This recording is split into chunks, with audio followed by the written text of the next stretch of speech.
What's going on, my fellow creators? I am the host that loves you the most, Ozil, and I want to welcome you to the Creator Factor. This is the place. This is the podcast. This is a vibe, right, for creator culture to help elevate your creator factor so you can own your brand and message through entrepreneurship and community. And our guest, I'm excited, y'all, because our guest today is a creator who wears all the hats. I'm talking about all the hats, from speaking at major conferences to being a content creator himself, hosting his own podcast called Coffee with Content Creators. And he's also a head of partnerships and community at Uscreen, which is a online platform that helps brands like ourselves, content creators of all sizes, monetize and distribute videos online. And to add more to the hyphens, my man is a father, he's a family man, and he's an avid coffee lover like myself. Creator fam, let's welcome to the show my man Rob Balasabas in the house. What's up, Rob? Wow, man, dude, I'm just gonna take that little bit. I'm gonna use it everywhere I go.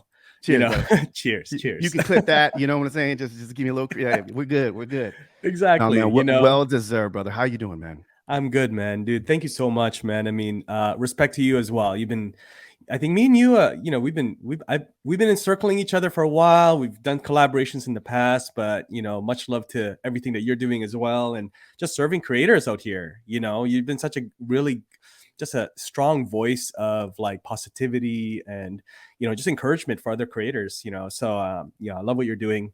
I'm glad to be here. And just, I feel like this is going to be about half an hour, maybe an hour, but like, I feel like we could talk for hours about this stuff. So facts.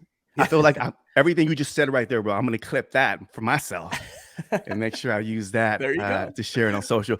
Listen, man, you've been, and I know we talked a couple of weeks ago when we made this happen, and I was like, yo, because I mean, I've been watching from afar, and I've been hosting a lot of events here in Houston for Pod Houston and Vid Houston. So I've been kind of deep in the trenches offline that I haven't done much like online, which is the reason why I wanted to start this Creator Factor podcast, because I miss being behind the mic. I want to connect like creators, like yourself and others who are contributing and building communities around creator culture.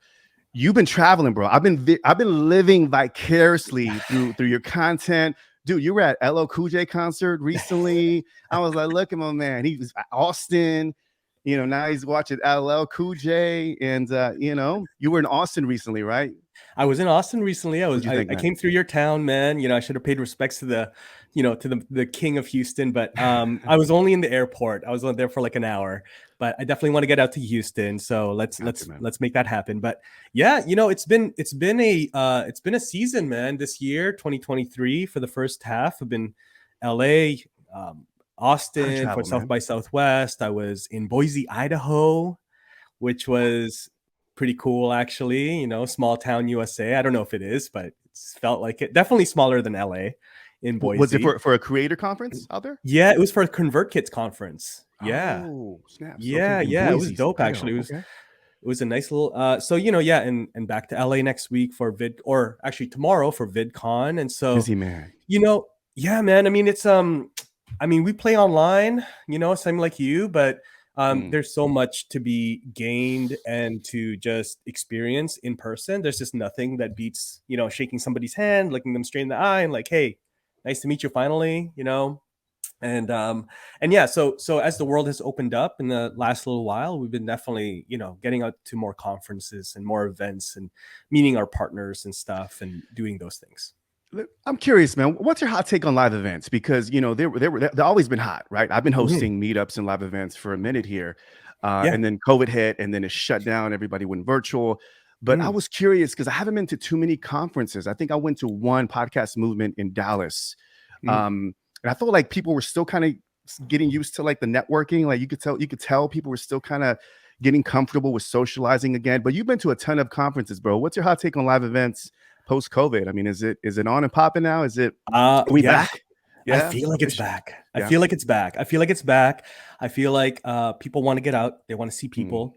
But then they want to retreat. If they're like me, it's like, hey, cool, that was really fun. Nice few days. We made some connections. Now let's go back home. Let's get to work. I do it for the networking, and obviously to learn as well. But yeah, I think it's back 100%. I think it's definitely back. So, events are bigger and better now. Like I think Vid Summit, which is happening in Dallas, actually, not LA anymore, is happening in Dallas in the fall. And they're going to be like twice the size in terms of attendees as they were in LA. So they're just going to blow it up now. So yeah, I mean, I don't know how many people are going to be at VidCon, but I assume thousands of people are going to be coming down to VidCon. And yeah, it is a strange experience because some people are not. Some people are still wearing masks, but some people are a little too close. It's like, come on, man, what's up? Good seeing you. Yay, like you're like right in my face. But no, man, it's great. It's great. I love seeing people in person. Some of the best collaborations are for our creators that are watching and listening. I always say nothing beats a live event in regards to building, like truly networking. Yes, podcasting is a great relationship builder. I know this. We're seeing it now being utilized to build and expand networks. But there's something about the live element that I always say, if you're a creator, get out and get connected with other creators, because creators are probably one of the most collaborative subcultures out there. We love to collaborate. We love to connect. Some of the best podcast guests that I've gotten, even when I started, 7 years ago, were through live events. It was just handshaking and just saying, hey, let's connect on the podcast. So again, I'm a big advocate. You know that, Rob, for live events, man. So get out to these live events, y'all. Super important. Yeah. I love what you're doing out there, man. I love Thank what you, you're doing brother. out there. Thank you. Let's take it back, Rob, because we know each other from surface, but I really want to kind of get into the roots. Yeah. I want to get into the mix of everything and where it all started. I'm curious to know, man, looking back, little Rob, young days, Rob Balasabas. Was there a moment, dude, where you were like, that was the moment where I was a creative? Like, did you discover, was there like a moment where you're like, I'm a creator at that point? Or was this something you developed over time and said, oh, I'm definitely a creative type? Take us there. Yeah, I've been a kid. Little Rob was very shy. Still am. But little Rob was very shy. My dad had back in the days, I grew up in the 90s. I was like born in the 80s and I grew up in the 90s. And so my dad had like the handy cam, I don't know how old you are. I'm aware. You're young. You're younger than me for sure. But anyways, you could probably like very rarely find any videos of me. Maybe just me playing ball and stuff when like I had no choice. But like home videos and stuff, like when we would go on like vacations, like I would try to hide. Like, oh my gosh, there's a camera. I'd like try to hide around the corner in the other room or whatever. I hated being in front of the camera. As I got older, I got even in university. In university, you do group projects. And I'd be like the guy that'd be like, hey, I'll do the work, but you guys present. And so that was me, man. And then, so when it kind of really started, but I've always been creative. I've always really loved to draw. I used to be, I didn't do graffiti. I didn't like actually tag up walls in buildings and stuff, but I would like sketch all the time. And like, I would make like art in terms of I'd like, lettering and stuff like that. I was always very creative.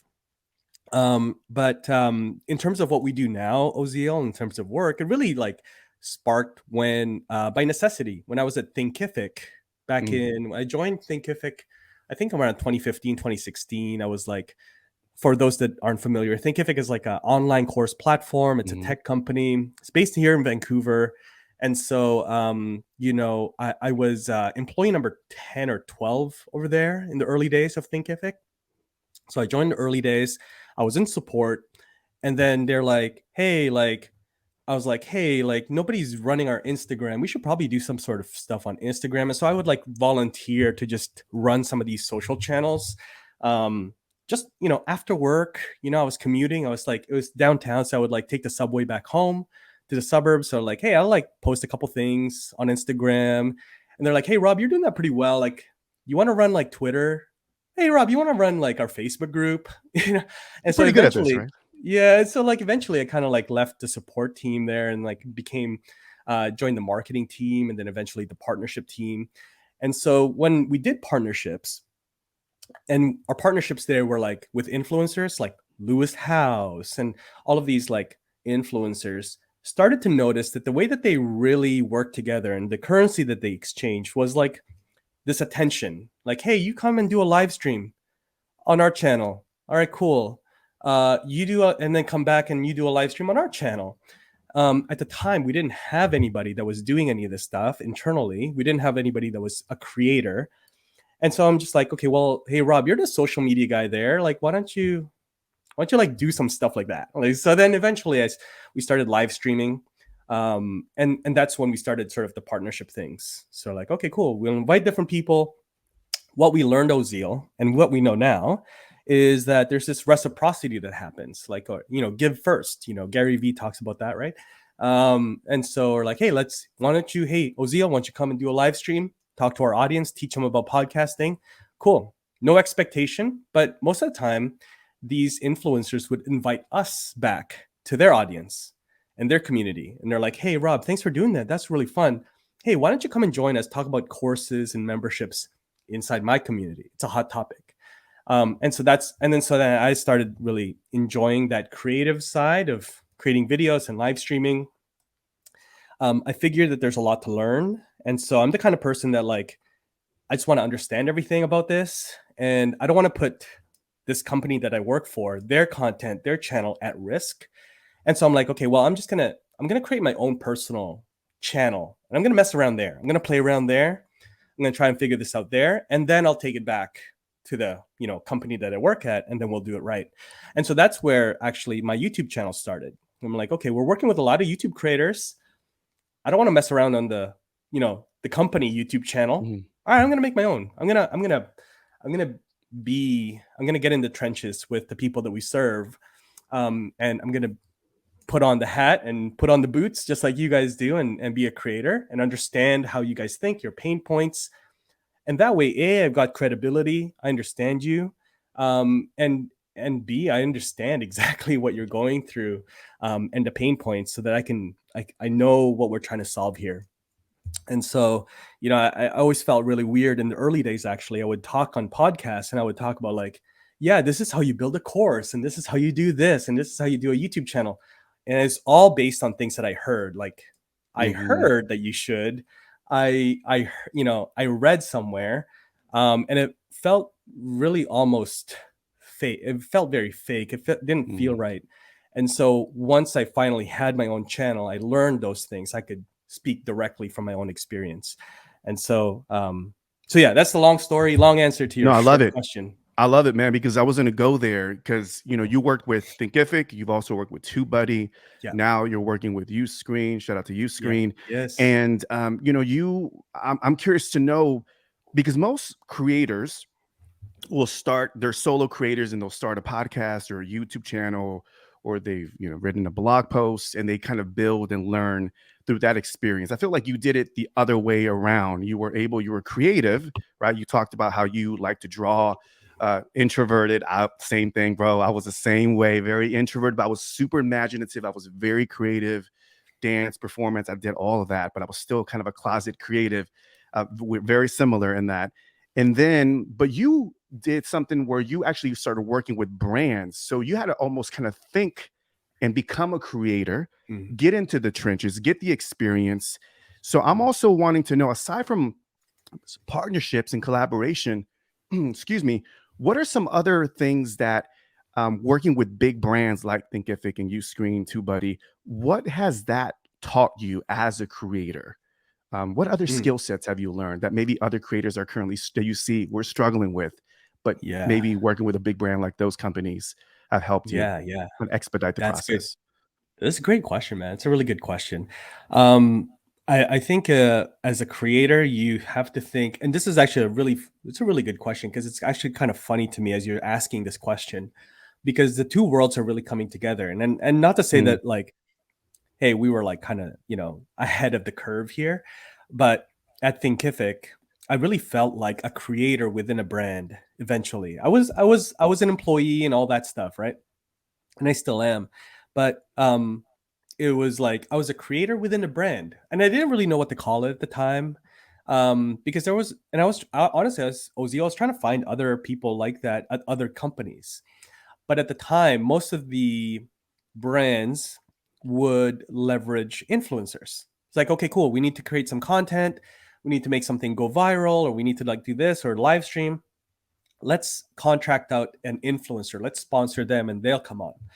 And that still happens today, actually way more, which is, I'd love to see that. But I'm also seeing a lot of people now that are either influencers or creators first that are now brought in-house by different brands. You probably see this if you look around. You'll see this. StreamYard has done that. Our friends at Ecamm with Doc Rock, I feel like it's a really good example as well. He was a creator, and then now they brought him in-house. And that's only because, and I'll answer your question in a second, but I think that's only because the way that consumers are consuming content and the way they get their attention, a brand has to think like a creator. They have to think as a creator. And this is where a creator really comes in. There's so much value in being a creator, because a creator, without really knowing it, have really grown and perfected a lot of skills that is very useful to brands. They don't understand this yet. They may not even see the value in it. But to get attention, so brand awareness, right? Top of funnel awareness. They know how to do that. They know distribution. You're going to make this podcast episode, and I know, Ozil, the way that you're thinking is probably, how do I take this podcast and distribute it now? It's not you don't win in the interview. The interview is obviously very important, the content itself, but you win by distribution. McDonald's doesn't have the best hamburger in the world, right? It doesn't have the best, but they have the best distribution channel. They're everywhere, and so same thing as a creator. I think this is something that a creator needs to understand too. The other side of the coin is that what I've learned being inside a brand is the numbers. This is very important to look at what you're doing as a business. If you are a content creator, that's not the goal. That's not the end goal. Unless you're retired and you don't really need the business, you don't need the revenue, and it's just for fun. If you're a content creator, 99%, you want to build a business, you want to do this full time, then you need to look at it as a business. You need to look at yourself as a CEO. What's your hourly rate? Like things like this, right? If you want to earn, 200 grand a year, then your time is probably worth $100 an hour. And so when you are editing your videos, is that something that you would pay yourself $100 an hour to do? Probably not. You probably pay yourself, less. And so if there's any task that is sort of below your time value, then you probably need to start thinking like a CEO and outsource that, right? And so, anyways, things like that. As a creator, I'm learning internally how to look at, your time, your efforts, your energy, output, input, teams, all of this stuff, structure, as a business. And this is what we get to talk to all these amazing influencers and creators about, is how to build sustainable businesses. You said something that really landed with me, brother, is that, I think much like brands thinking more like creators, which is the reason why are now taking initiative to reach out to creators to work with them. But creators, especially for solo creators that are listening and watching this podcast, so that's golden, man. I think that was hard for me for whatever reason. I think it was just because creators struggle with being an entrepreneur. I know that the term creative entrepreneur, when I discovered it, was about maybe, about 7-8 years ago. It became a thing. But before, it was kind of like the struggling artist, or, a creator that really doesn't understand, because a lot of us were creative, but when it comes to operations in business and sales, we struggle with that, right? We're introverted. It's hard for us to speak. It's hard to sell. We're artists, but now we're seeing the creative entrepreneur really emerge. And now, like the new entrepreneur is the creator, right? Now we're seeing creators now going into figuring out what you just said, Rob, is important, is that to think more of a CEO, like a CEO, right? Going into the saying, how can I treat this, not to monetize it right out the gate, but how can I look at this more from a business perspective, whether it's a product or service, and then craft the creator around it, versus I'm going to just create content and then build an audience for the sake of building an audience. I think it's important for us it's that switch, right? That kind of changes the lens of how you you kind of move forward with your content creation. Absolutely, man. Yeah, and the other way is true as well. You see a lot of CEOs that 10 years ago, Oziel, you'd never see these guys. You don't even know who Right. these guys are. They're just a name. They're a face and a name on the about page of a website, of a company website. But now Mm-hmm. you see them on LinkedIn, you see them on Instagram.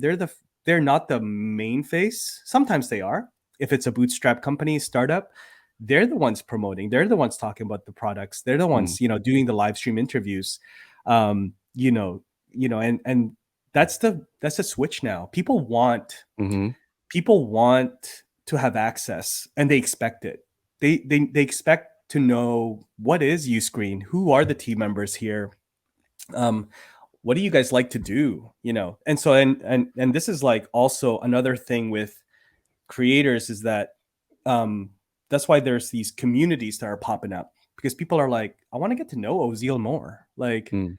he's cool, he teaches me stuff, but I don't know, I just want to get to know this guy more. Like, I want more access to him, right? And I think that there's a lot of those things that pull, and if you look at different platforms, different software, different companies, different courses or programs, a lot of them will teach the same things. A lot of software will do a lot of the same things, but the where you win now, for the most part, even if you look at software where we play, is the connection with the audience. It's like, okay, like, hey, I could use any tool out here, but I like StreamYard because I know Joanne, I know Julie.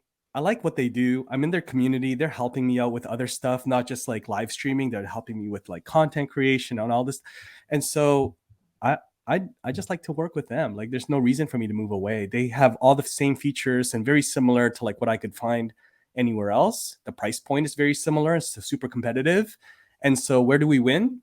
The connection. Like, I know Joanne. I can message Joanne. I can DM her, Um, yeah. And so Super important. Super important, yeah, man. It's yeah, that dude. connection. Access and community is, Come on, man. You're speaking my language. You said something that is so true. Like the days of the faceless brand is over.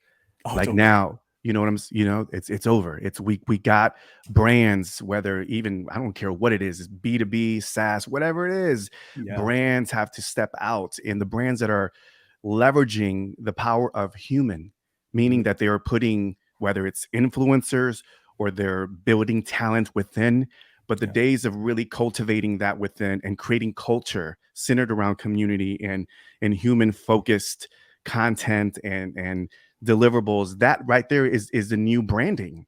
And I Mhm. think the Mhm. brands that get it, like StreamYard, like the ones you mentioned, it's TubeBuddy and Thinkific, all the companies pretty much that you work with, and so many others. It's those are the ones that are really are getting in the trenches, right? Ecamm, they're live streaming, they're educating, and I think it's important for brands of any kind to take note, and for Mhm. creators to say, hey, this is part of what we do as business owners, as a content creator, is creating content, yes, but even doubling down and 10x in your community driven efforts even more, because that's really where the magic happens, right? Being community Exactly. guys, you get that, right? Yeah, yeah, you get that for sure, man. Like, and like, a lot of people will connect with you because, not because of the things that you teach, because it's of the culture of your community. So, The vibe, right? if you're building a community, one of the things, most important thing, is you put an identity to the community. Like, Mm, hey, this community, if you're part of this community, there's certain unsaid rules. You're going to be forward thinking, you're going to be progressive thinking, you're going to be somebody that's data driven, right? Like, all of these mhm, things that mhm, you have to search deep for yourself. If you're building this community, what am I really, and what are the things that I want to stand for? And then if you stand for those things really well, and you're bold about it, then it'll attract the people that you want to attract in your community, and you're just going to enjoy your business, right? You're going to be like, okay, well, I don't know, he's a little too aggressive, he's a little too forward, he's a little too bold, he's too he tests too much, like, he pushes the envelope too much. I don't know if I can roll with that. Okay, well, then that's not the person that person wants, that leader wants in their community, right. right? But they will attract the people that are just like them, which they'll Mm, enjoy that, right? So that's yeah, it. man. Yeah. That's it. Let's talk a little bit about live streaming, man, and Yeah. video. casting here, because you mainly started, correct me if I'm wrong, when you first started, I mean, I know you started the YouTube channel and I've been following your journey. And by the way, man, over 10K subscribers, I So believe, right? close, man. So like 500 Are you there? away. Yeah. Okay, all right, you're away. there. Let's just say 10K. Let's manifest it. By the time it comes out, y'all, Yeah. 10K. We're gonna make sure we get you to 10K. Yeah, all right. So you mainly started with YouTube and live streaming. I'm curious to know, and you have a podcast called, as I mentioned, Coffee with Content Creators. Yes. As a podcaster, as an OG, man, seeing podcasting evolve and getting to the YouTube space and YouTubers starting podcasts and podcasters becoming YouTubers, and it's all like mixed up. And I love it. I really do. I'm not a purist, because I think at the end of the day, I identify myself as a creator. Yes, I podcast, and this is kind of like my lightsaber, right? This is my choice, a weapon here, because I love doing this, but I'm still a creator, ultimately. I'm curious to know your thoughts, man, coming from the live stream and video and then kind of getting into the podcast world even deeper. What are your thoughts on the state of podcasting and its influence on video content creators and live streamers on YouTube? Oh man, that's such a... Give it to me. I love that question, man. Okay, so I'm going to answer that question from the viewpoint of a brand, head of partnerships at Uscreen. So one of my biggest, I'd probably say 80% of my time here is seeking out creators to sponsor.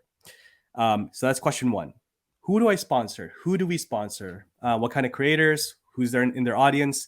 Once we identify that, where do we sponsor? Do we sponsor their YouTube channel, Instagram Reels, their podcast, their newsletter, all these things?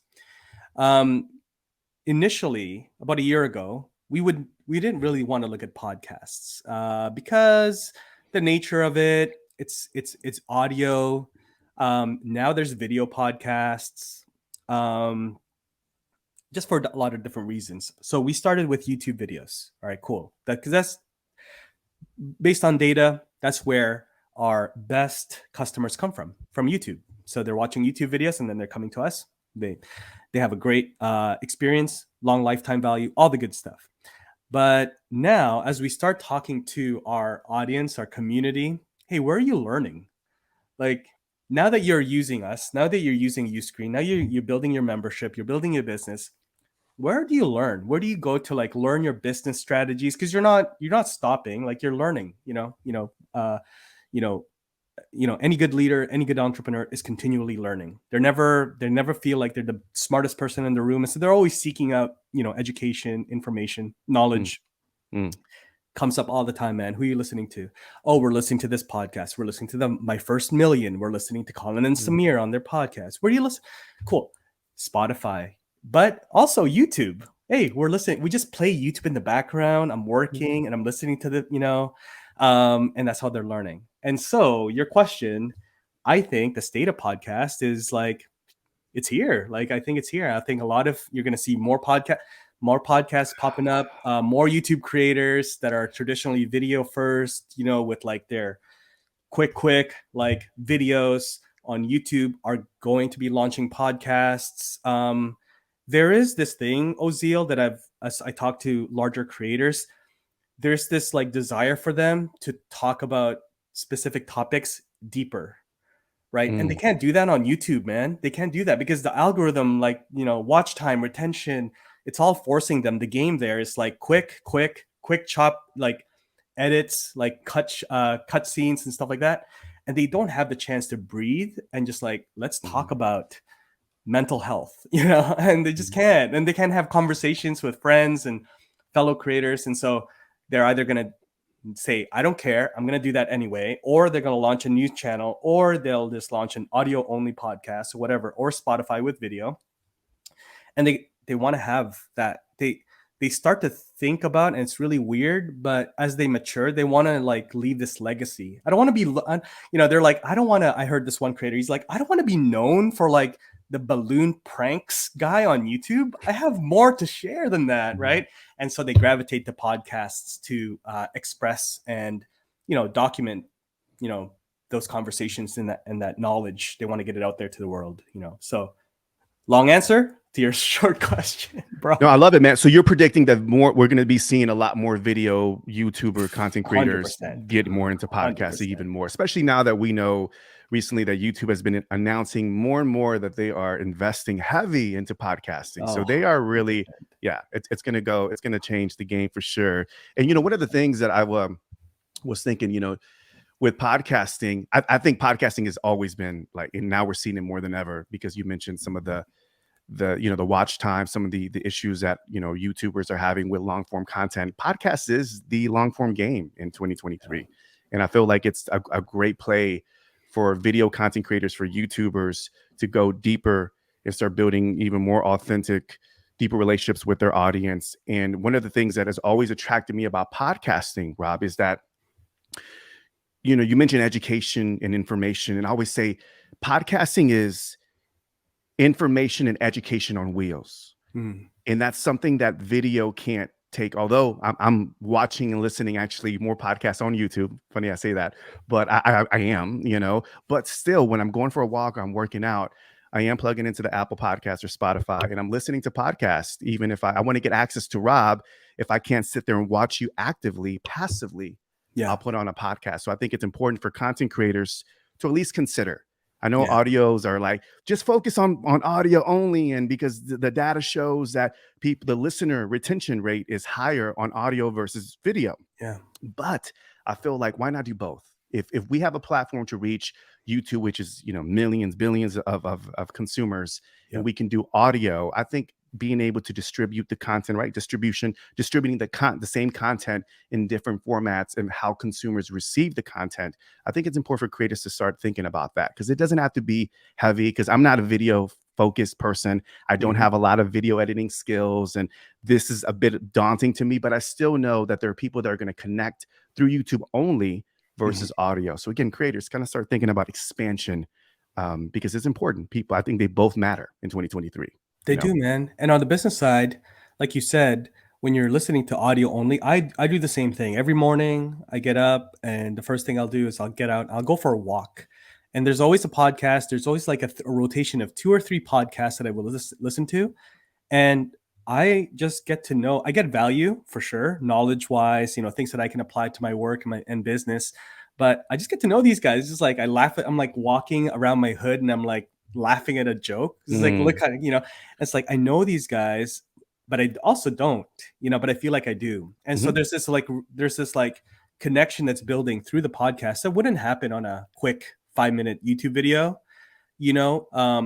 and so as a creator, I say that because there's value in that, especially if you are either doing a brand deal. If you look at your business as a creator, what's your business revenue streams? All of them will rely on your connection with your audience, the trust that they build with you. Period. And so if it's a brand deal, you go to the brand, you say, hey, brand, I have, 5,000, 10,000, 50,000 people that subscribe to me, and they listen to me all the time. They know me. So whatever I say, they will do. Whatever I recommend, they will check out. And so, those podcasts, the audio only podcast has value because they're getting to know you. Your audience is getting to know you. And so then you can turn around and not in a bad way, but monetize that, right? Because you need to understand them. You also want that connection so that they can reach out to you. And I get this now, and people will reach out to you. They'll ask questions, and it's just this flywheel of, okay, now I understand my audience, right? Yes, I can go and monetize that. I can bring that to the brand. I can recommend courses. I can invite them and invite them to my community, my paid community. They'll hit me up for coaching, all that stuff.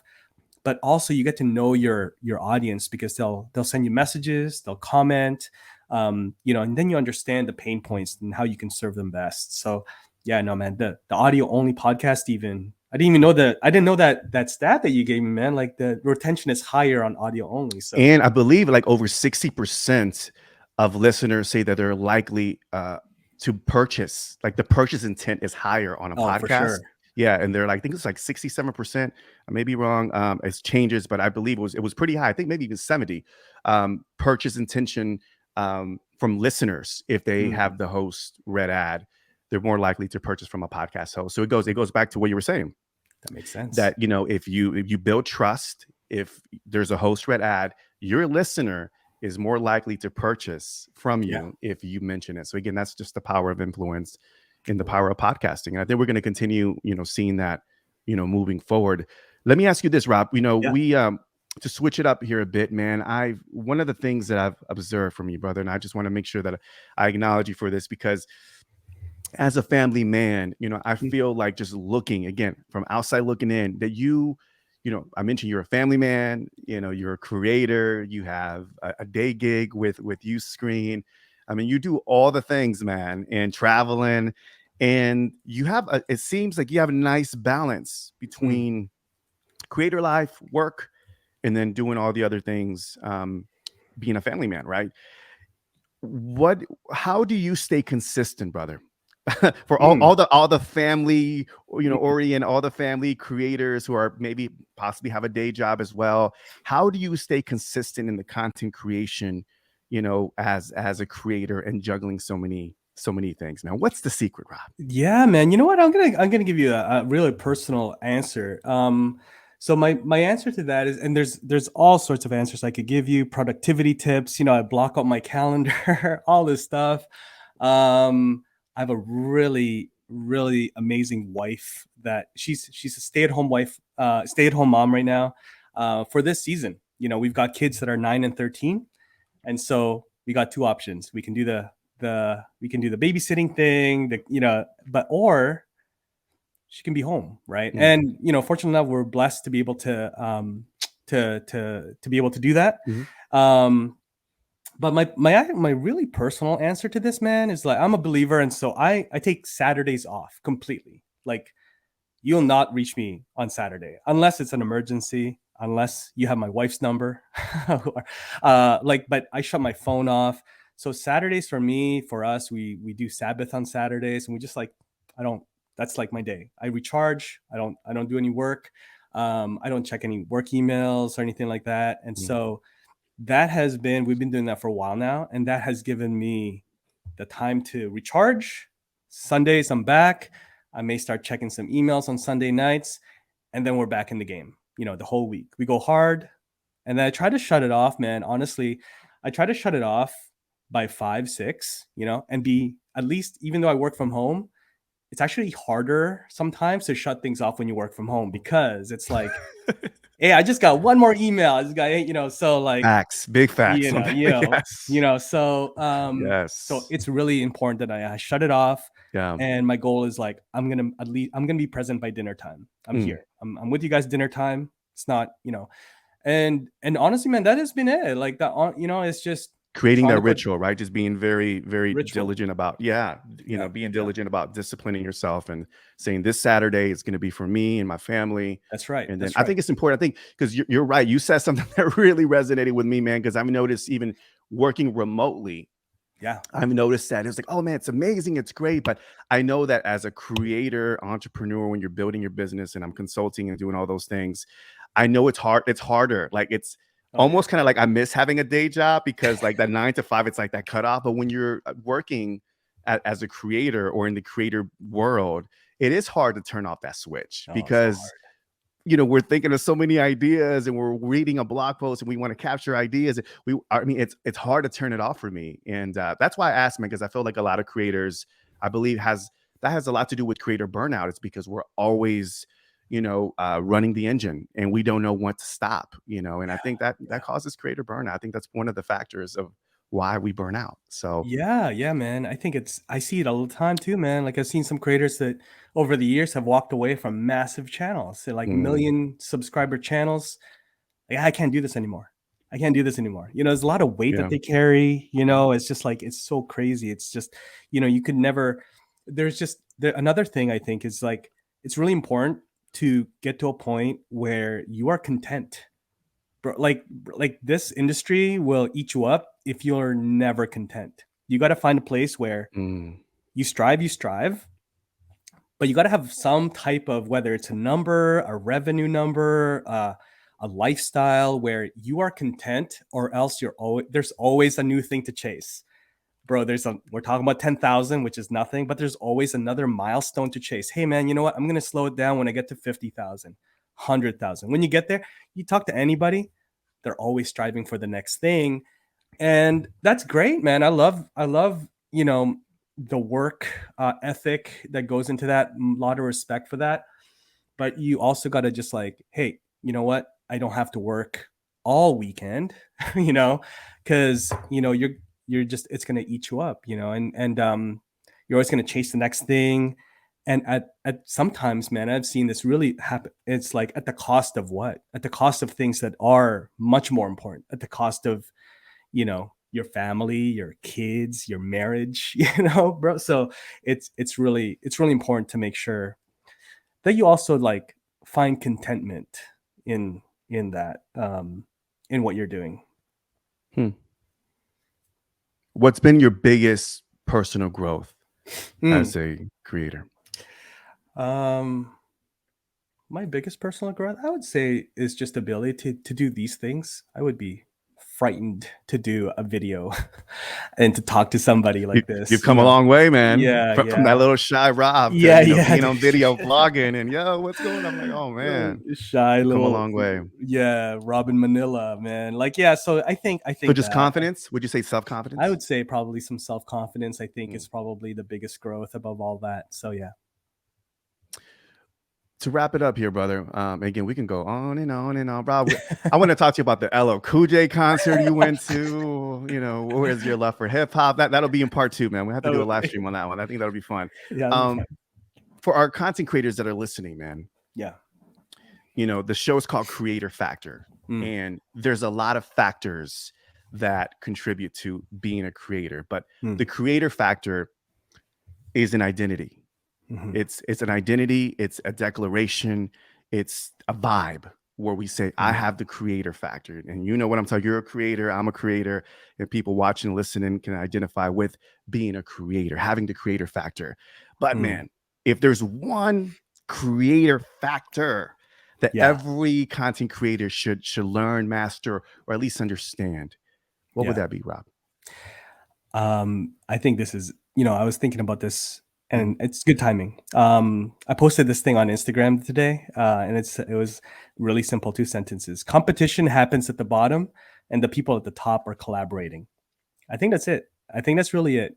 All these years, competition happens at the bottom, and the people at the top are collaborating. That's it. That's if I could leave you guys with one thing. Over the years, when I started my YouTube channel, all I did was interview a bunch of people bigger than me. Like I had no right having these, the Nick Nimmons and Roberto Blakes of the world, like hopping on my 200 subscriber YouTube channel, and that's it. Just collaborate, and don't be afraid. Don't look at the world. If you look at the world and you're like, man, he's competition, you never do anything. You'll just be stuck.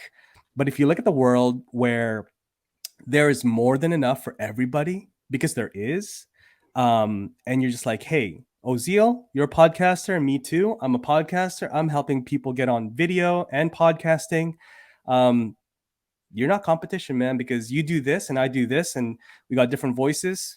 The same person may hire both of us. That's just the truth. People hire more than one. They work more than one. They subscribe to more than one channel for the same topics and the same things.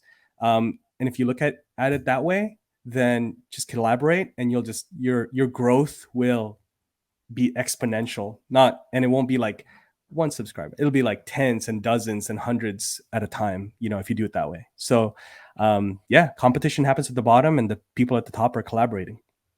So no competition, collaborate so you could elevate your creator factor. Balasabas, my man, Coffee with Content Creators podcast. Go check it out. I'm going to make sure that I link everything up in the show notes, Uscreen, and all the amazing things that you got going on, brother. I want to thank you so much for joining me early in this stage of mine of building creator factor and being behind the mic again. And of course, I made a point to say, I'm going to invite my friends early on because I just want to reconnect with my creator friends.